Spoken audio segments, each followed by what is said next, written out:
Hey guys, it just occurred to me as I was getting ready to put this last module together for Chapter 7 that we've only got one more week of modules left. So after today, there'll be two more modules in this course.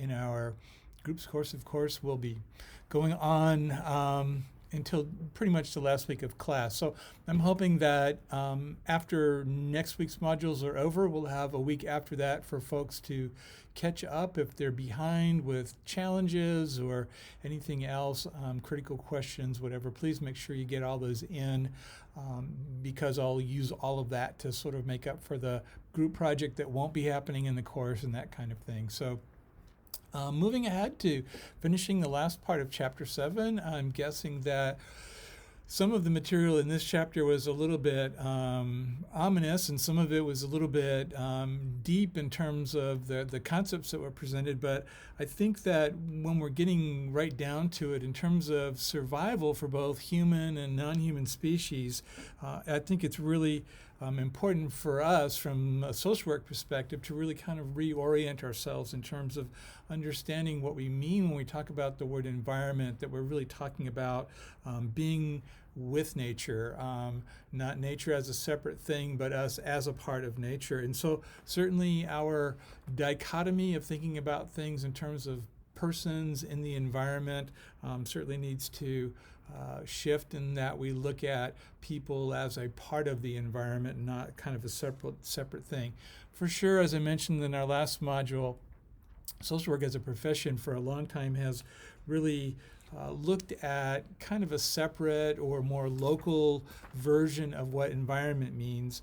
I think it's really important that we, as a profession, again, sort of move in that direction of looking at sustainability and looking at how certainly critical policy decisions need to be informed by that notion of sustainability, especially as it shakes out for our clients and the lives that they're living.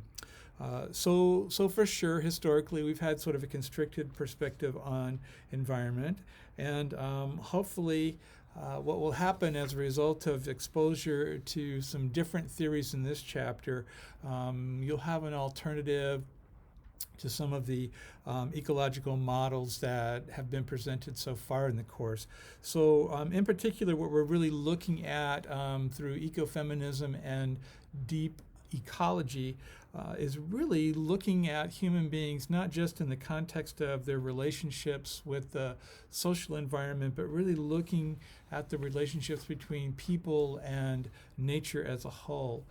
So these two models, again, deep ecology and ecofeminism, really suggest that human crisis and environmental crisis are problems that reflect kind of a human-centered way of looking at things. So rather than looking at things from a nature-centered perspective, we've been looking at things through that human-centered perspective that isn't necessarily giving us a very balanced view.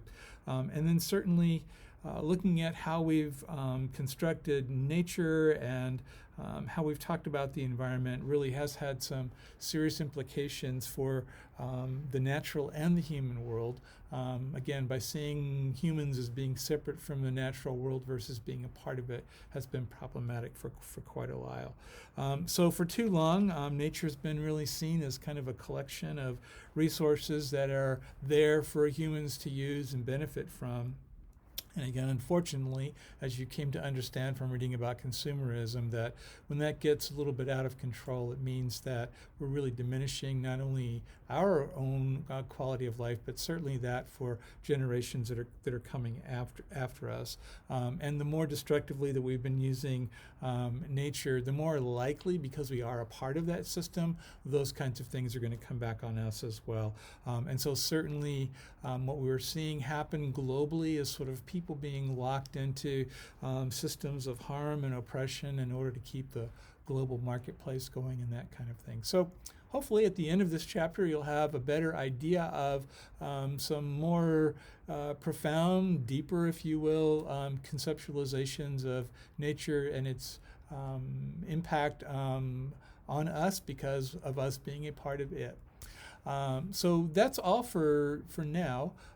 Please be sure to read your readings and look at the slides before moving on to completing the challenge. The challenge for these modules are a little bit longer because we're covering more material than we covered in the chapter before. So I believe the challenge for this is going to be 10 items versus 6 or 7 or whatever I've been putting up there before.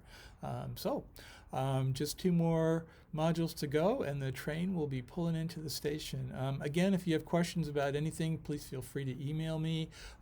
If you'd like to do a Zoom meeting, we can do that too. Our social work program faculty had a Zoom meeting today. It was very nice to see everyone. Hope everybody's safe, and we'll see you next time. Bye now.